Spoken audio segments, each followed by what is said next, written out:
They are an elite group of hunters. Respected dogs who ply their skills along the Pacific Flyway. Today, we'll see who's the best in the West. Plus, we're down to 4 dogs on the Big Air Dock, ready to contest for the championship and entertain this crowd in a classic Montana setting.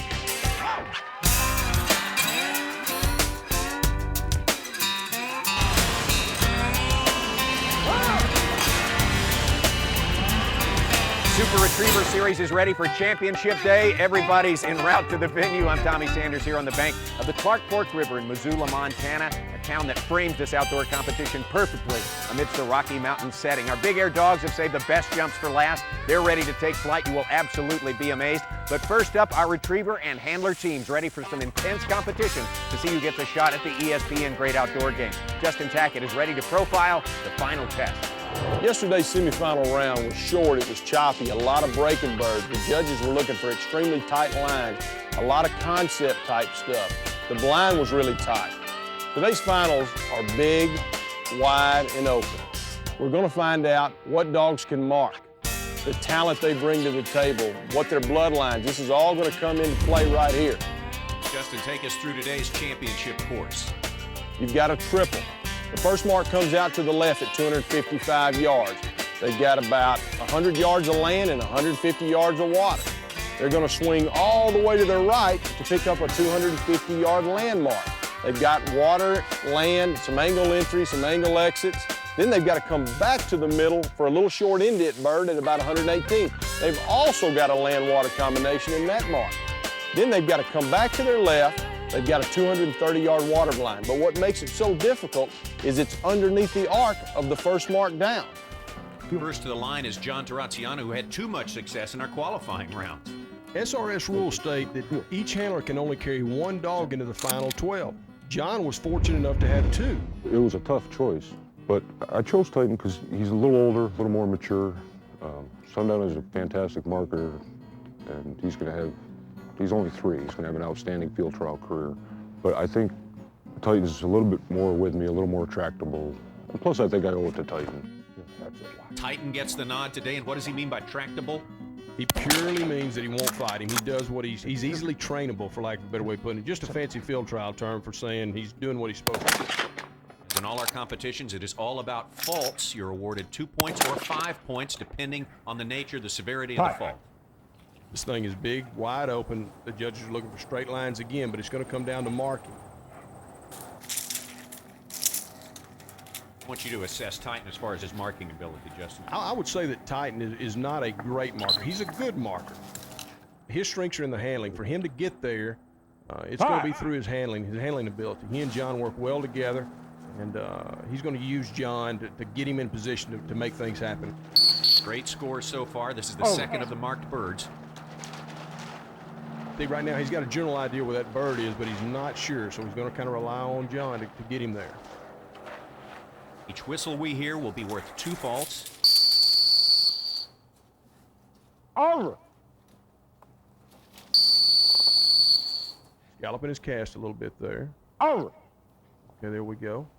John does an excellent job of handling Titan. He gets him in position. He's not blowing the whistle too early, too late. He's getting him in position, kind of reading the lines of the terrain. That's a savvy handler thing. Hi.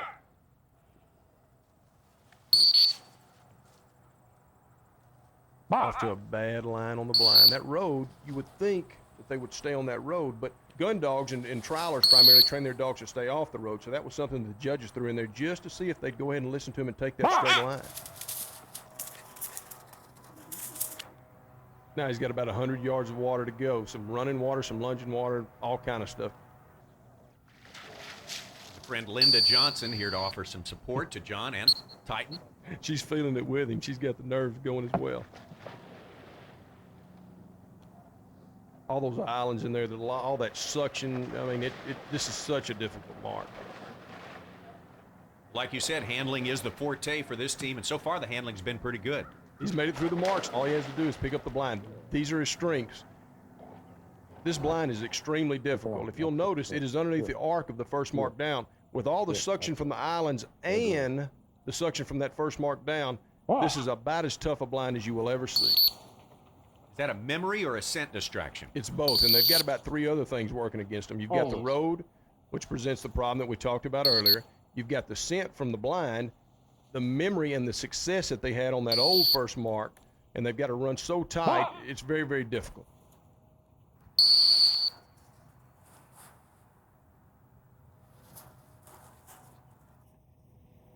John says Titan is just an outstanding hunter. Great to be out in the field with. I can imagine hunting with him. You know, he's so laid back, decent marker, but a great handling dog. He's probably a real pleasure to hunt with. You're wondering about laid-back dogs versus hard chargers. The time it takes them to complete the course only becomes a factor when there's a tie on faults. This is one of those blinds that you've got to finish. You got to see him all the way to that pole. It gets a little squirrely right here at the end, so you got to finish it.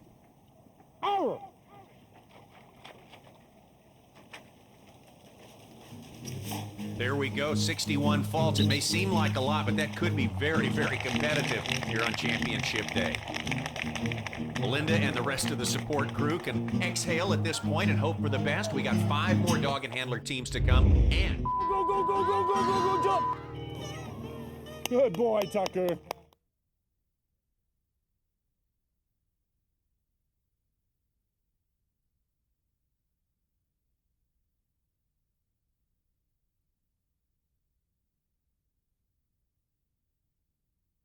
ESPN's presentation of the Super Retriever Series is brought to you by Sport Dog, world leader in e-training, Max Prairie Wings, America's premier waterfowl outfitter, and War Eagle Boats, the official aluminum boat of Ducks Unlimited.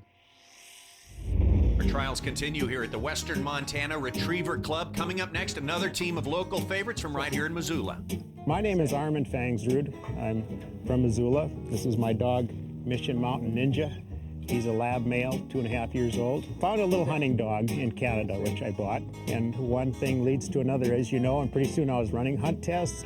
Then I started running field trials, but it has a lot to do with my brother Roger and Eric. As Eric probably said, it was a family thing. I found this more exciting and nerve-wracking than, say, a field trial.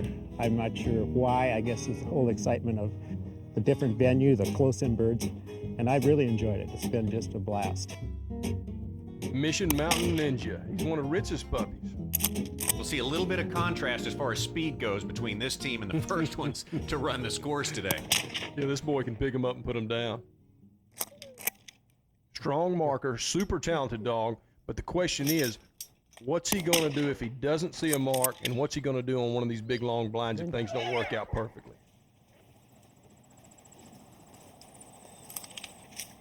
Perfect line. He's very tractable as well, Tommy. Even though he's a hard runner, he's still very trainable. A lot of fire. Good start, near perfect on that first retrieve. I'm not sure he saw this mark. When the gun went off, I saw him kick his head to the left real quick. That could have been a bird. It could have been somebody moving in the gallery. It could have been a leaf blowing off a tree. At 250 yards, any little piece of movement can throw you off. So, I mean, it just shows you how much luck's involved in this thing. We saw him just sort of jump the cast right then, get a little early on that. Right, that's what we call a self-cast. And what that means is he thinks he knows where he's going. And you see that a lot in a young, hard-running dog. Not a good thing. Get extra faults for that. Correct. Well, it's great to have a young, hard-running dog, but when the wheels run off the track, that means he's farther away and in more trouble quicker. He's just going 100 miles an hour. Oh, right over the top of that mark. So he's flying around. He's not really concentrating on what he's doing. He's trying too hard is what he's doing. Well, now we're up over 100 faults, so the disqualification is pretty much inevitable at this point. It ended in disaster for me. I thought if he saw the birds go down, and he's got exceptionally sharp eyes, so I went up there actually with a lot of confidence, but he came back, looked out, he hadn't seen the bird, so I tried to send him out there. He was pulled by another bird he just picked up, but you know, every dog has his day, they say. Ninja will be back later. You'll hear from him again.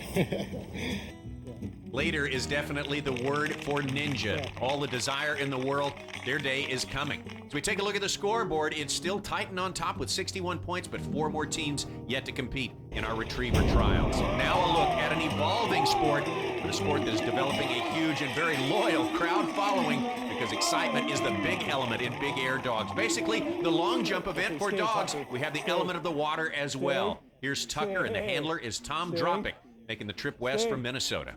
Stay. Tommy, this man will go anywhere, anytime, any place that there is a big air event to run Tucker. Got 15 feet 2 inches to beat there. I think they pulled that one off. He smashed 15-2. I don't know how far he went, but it was a lot farther than 15-2. That's okay, wasn't Well, there's your official distance, 20 feet 4 inches, and you can see the form is just about perfect, including the little hitch kick right there. Mrs. Ruger, the handler, is Robin Bratton. Prepare to be amazed. She can really jump high. If she would ever get just a little bit of speed, there's no telling how far she'd go. Maybe she'll put it together right here. A German Drahtar, our only non-retriever breed to ever do well in this event, and a lot of height again. Well, a distance of 18 feet 5 inches is going to fall just a little bit short of Tucker, but look at the way she translates that speed into height. Unbelievable. Man, she can really get up.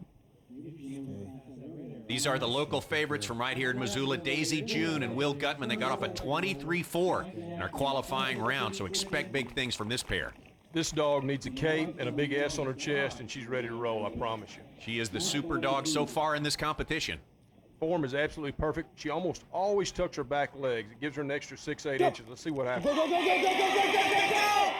Oh, she tucked him again. I think that was a really nice jump. Beautiful jump, used every bit of the dock as well. Take a look at Daisy June in action there. Your official distance, 20 feet, 10 inches, so our local favorites are going to take over the lead. This qualifying round, one more look at this jump and the perfect extension. Just a great effort by the entire team right there. Lots more to come on the Super Retriever Series. We're going to take you back out to the Retriever Trials. Nitro coming up next.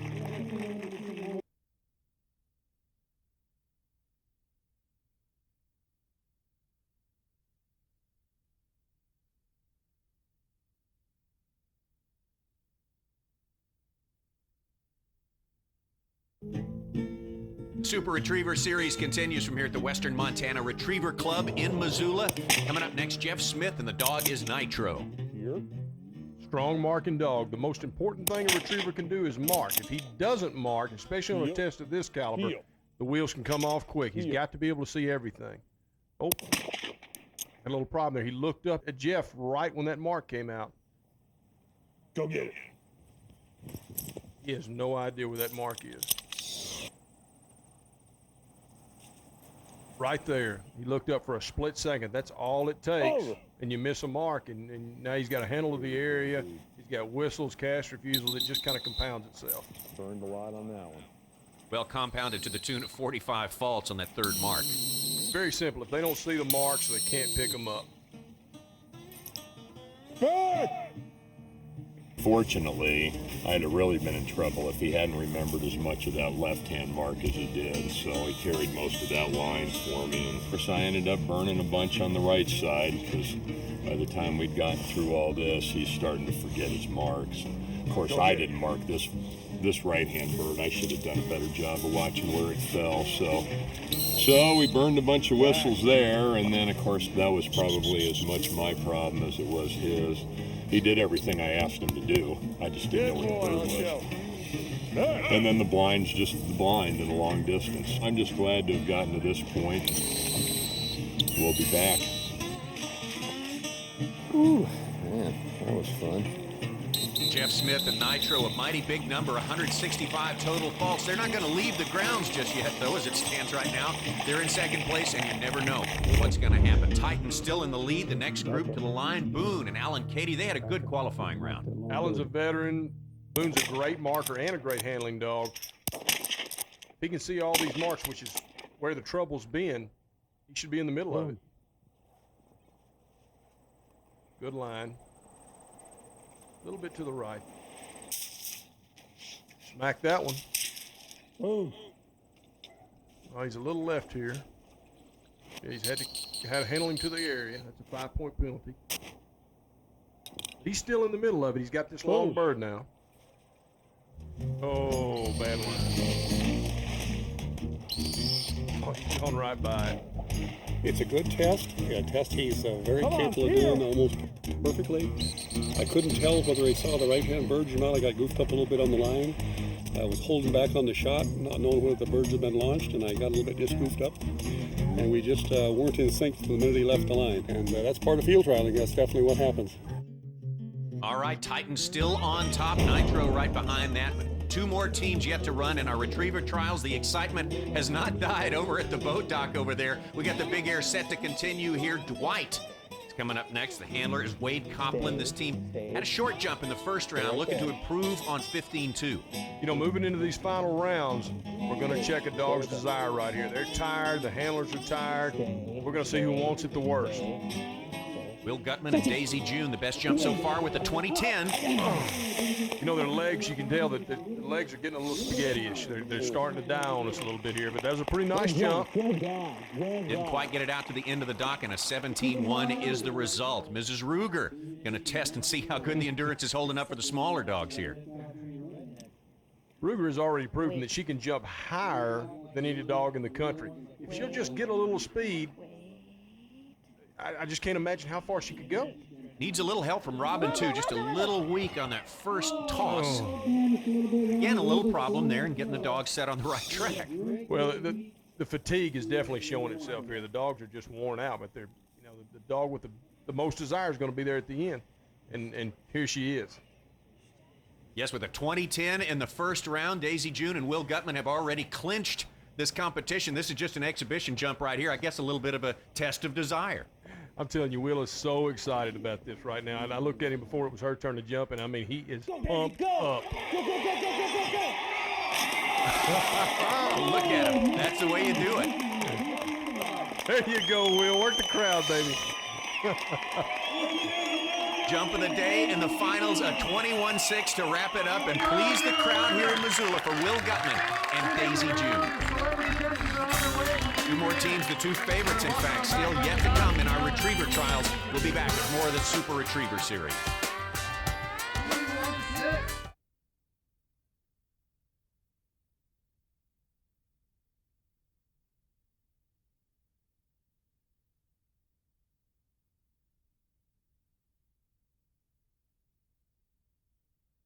ESPN's presentation of the Super Retriever Series is brought to you by Natural Life Pet Products, people helping pets naturally. Diamond Pet Jeans, they just fit better. And by these fine companies, including Dock and Deadfall Trainer, trains on every retrieve. My name is Eric Fangsrud. This is DB's Cracker of Club Mead. He's a field champion, amateur field champion, Canadian field champion, Canadian amateur field champion. Ritz has an ability to just have uncanny drive and just go. He can't do a lot of the short work. There's a lot of dogs that can do the short work better than him, but he's won a million trials on being able to get the big bird. Ritz. Don Berard was the owner of Ritz. He trained every day with me. He's been almost a father figure. Don just passed away about 6 months ago. I've had the opportunity to sort of take over Ritz in running, granted from Marianne, his wife, who's now the owner of Ritz. I just am honored to run this dog and to be allowed. Only 6 faults on the first retrieve for Eric and Ritz. He's truly an incredible dog. He's got a ton of drive. If anything, that's what hurts him. Right over the top of that mark. Gonna have to handle the air right here. Heard Eric say he's great on the big retrieve. He does not good at cleaning up the short stuff, but when you're good at the big ones, this is a place for you. That's right. It can't get much bigger than this. They've got about 3/4 of a mile to run by the time they pick everything up and get back. So it's big and wide open. Now what Eric's doing right now, he's setting himself looking at the lay of the land there to get the perfect line on this far right-hand bird. When you combine incredible genetics, a ton of talent, 75 pounds of desire, and incredible training, you get a dog like Ritz. Back. Got that second marked bird there. Still looking good. The number to beat, 61, John Terraziano. He's in good shape to do it if he can just hold him tight here. Very nice job handling. What he did handled this dog before he got to the water. Most handlers will wait and let the dog get in the water where you get that lunging and running water. Real tough for him to hear.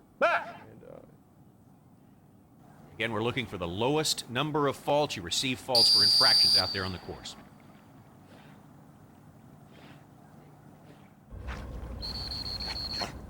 Wow, that's incredible. He is a retrieving machine. Thank you. I ran the blind just like I would any other day, any other blind. You know, I just played it straight up. And there was a little island there, and I knew he was going to hit lunge, and I wanted to stop him in front of it. And just as I was going to blow, he came out of the water, but he must have saw it. That was the only real scary part. The rest of it, Ritz just kind of did on his own. And it's a real secure feeling to step up and point him out there and tell him the mark, and he just, he's looking right where you want him to go. It makes my job a lot easier. Eric Fangsrud and Ritz easily taking over the lead, 30 points. That is strong on this course. One team left to go. My name is Jack Jagoda, and this is my dog, Silverbrook Return to Sender. His call name is Elvis. Elvis is a Grandmaster Hunting Retriever and an AKC Master Hunter. I think it's teamwork. I think that this is what it's all about. There are times when Elvis pulls me out, and on other days I have to help him compensate. Here we go, moment of truth. We'll see if Jack and Elvis can bust a 29 or better. Elvis and Jack did an absolute fantastic job in the semis. There's a team that can put it together and beat Ritz and Eric. These two can do it. Good start.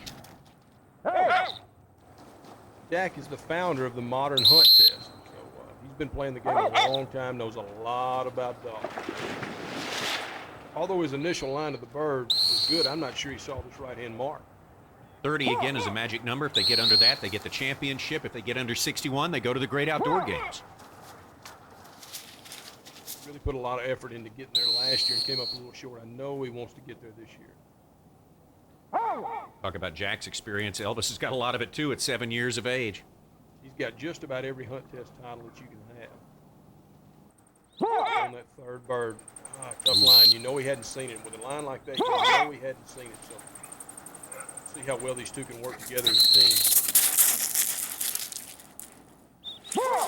Set him up perfectly. Stopped him before he got to the water. He'll just carry that line. He'll be in great shape.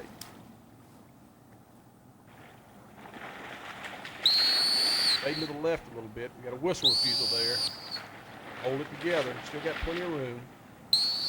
Playing for second now and a shot to the Great Outdoor Game. Always on that blind right there. All that old scent from where the blind's been laid down. Over! Over! Hard to get him off of that. Tough day. I know this is a real disappointment. Lost their shot at the games. What happened, Justin, on that tough part of the course right there? Elvis got hung up in the old scent of the blind there. They really scent those birds heavily. And once he got hung up in there, he didn't believe Jack. He had to trust his nose. So it cost him a bunch. Jack is not a good guy at hiding his dejection. It is all over his face here, but they're going to make a game effort at this last bird. And there we go, 120 total faults. A lot of disappointment for this team with so much experience. Yeah, he didn't quit. He stayed with it. Marathon.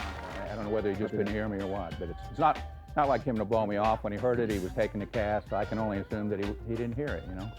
It doesn't happen often, so. Good boy. Thank you. That's Eric Fangsrud and Ritz on the left at the top of this field. John Terraziano and Titan with the second place. The two teams that are headed to the Great Outdoor Games. We appreciate you joining us here today in Montana on the Super Retriever Series.